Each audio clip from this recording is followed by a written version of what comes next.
নমস্কার, কেমন আছেন সবাই? রেসিপি বাই শ্রেয়মস মম চ্যানেলে আপনাদের স্বাগত জানাই।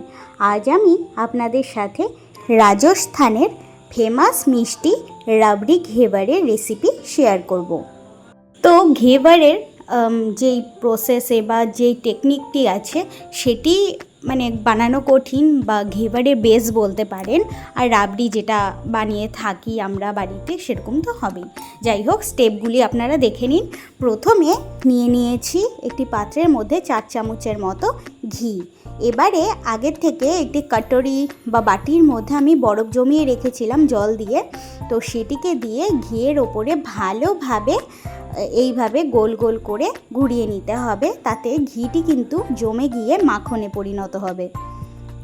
এবারে যেই বরফের এক্সট্রা জলটি এর মধ্যে রয়ে গেছিলো সেই জলটিকে ফেলে নিয়ে আবারও হাতের সাহায্যে ভালোভাবে এই ক্রিম বা মাখনটিকে ভালোভাবে রং চেঞ্জ হতে থাকবে, এইভাবে হালকা বানিয়ে নিতে হবে।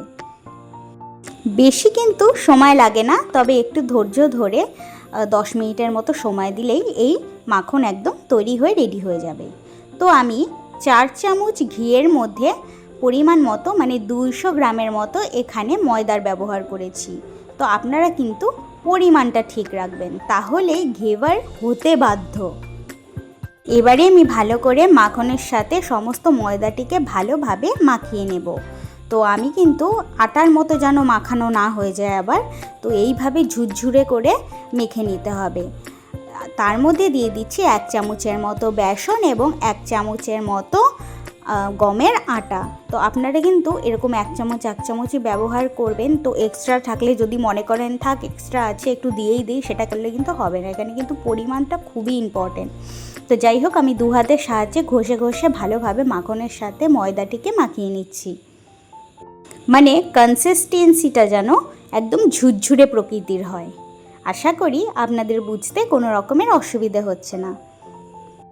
এবারে আমি একটি মিক্সিং জারের মধ্যে এই মিশ্রণটিকে দিয়ে তাতে দেব চিল্ড ওয়াটার বা ঠান্ডা জল।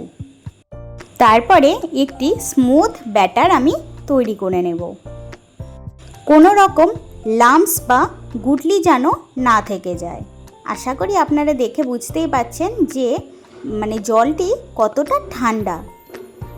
এবারে মিক্সিতে ভালোভাবে পেস্ট করে নেওয়ার পালা। তো পেস্ট আমার একদম সুন্দরভাবে তৈরি হয়ে গেছে। তো এবারে আমি সমস্ত মিশ্রণটিকে একটি পাত্রের মধ্যে ট্রান্সফার করে নিচ্ছি।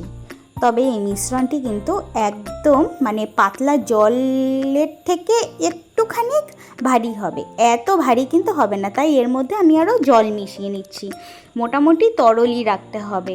আমি এর মধ্যে দিয়ে দিচ্ছি একটা পাতিলেবুর অর্ধেকেরও কম রস, তাতে এই যে ঘেভারটি হবে সেটার ক্রিস্পিনেসটা বজিয়ে থাকবে। আমি এই ব্যাটারটি বানিয়ে কিন্তু ফ্রিজে স্টোর করে রেখেছিলাম। যত ঠান্ডা হবে ততই এই ব্যাটারটি ভালো। তো ঘেভারের আলাদা সাঁচ পাওয়া যায়, তো সাঁচ আমার কাছে নেই, সে কারণে বাড়িতে যেই পাত্র আছে, আপনারাও এরকম চায়ের পাত্র নিতে পারেন। তারপরে বিভিন্ন রকম পাতিল হয় না, ওই পাতিলগুলো ব্যবহার করতে পারেন, কড়াই ব্যবহার করতে পারেন। তো এর মধ্যে এইভাবে অনেকটা উঁচু থেকে আপনাদেরকে ব্যাটারটি দিয়ে অল্প অল্প পরিমাণে দিলে পরে এরকম ঝাঁকের সৃষ্টি হবে। তো এই ঝাঁকটি যখন তেল যখন ওপর থেকে আবার একটু ধিমি হয়ে যাবে, তখন আবারও অল্প অল্প করে ব্যাটার দিতে হবে। তবে আপনি নিজেকেও সাবধানে রাখবেন, বাড়িতে যদি কোনো বাচ্চা থাকে তাদেরকেও এই রেসিপির থেকে একটু দূরেই রাখবেন, কেননা তেল কিন্তু প্রচণ্ড গরম হওয়া প্রয়োজন। আর এই ব্যাটারটি যখন দেওয়া হয় তখন কিন্তু চারিপাশে একটুখানি তেল ছিটে আসার সম্ভাবনা রয়েছে, সে কারণে আশেপাশে অন্য কেউ না থাকাই ভালো। আর আপনিও যদি অ্যাফ্রন পরে নিতে পারেন তাহলে তো খুবই ভালো। তবে রেসিপির কিন্তু একটু টেকনিক রয়েছে অবশ্যই। তবে আপনারা যদি আমার এই স্টেপগুলি ফলো করে ট্রাই করতে চান বা করেন, তাহলে কিন্তু অবশ্যই আপনাদেরও ইজিলি ঘেভার তৈরি হয়ে যাবে।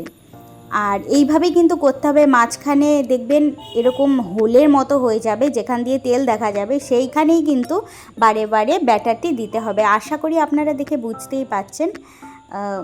এরপরেও যদি আপনাদের কোনো রকমের অসুবিধে হয়ে থাকে তাহলে অবশ্যই আমাকে কমেন্টে প্রশ্ন করে জানাবেন। আমি যথাসাধ্য চেষ্টা করব আপনাদের উত্তর দিয়ে দেওয়ার। তবে আজকের ঘেভারের কিন্তু মানে স্পেশাল ব্যাপারটা হচ্ছে আমি রাবড়ি বানানোও দেখাবো না, চাটনি বানানো বা শিরা বানানোও দেখাবো না, কেননা আজ আমি খুবই ব্যস্ত। তাই যেই সেই বেসটি আপনাদের সাথে আমি শেয়ার করছি। অন্য কোনো দিন আমি একদম সম্পূর্ণ রাবড়ি সমেত, আমি শিরা সমেত ভিডিও শেয়ার করব। তো আজ এই বেসটি না অ্যাকচুয়ালি বানানো একটু কঠিন, তাই জন্য আমি ভাবলাম যে আপনাদের সঙ্গে এটাই প্রথমে শেয়ার করা যাক। তবে এখন কিন্তু ঘেভার অনেকে আইসক্রিমের সাথেও সার্ভ করে থাকে, আবার রাবড়ির সাথে তো সেটা কমন।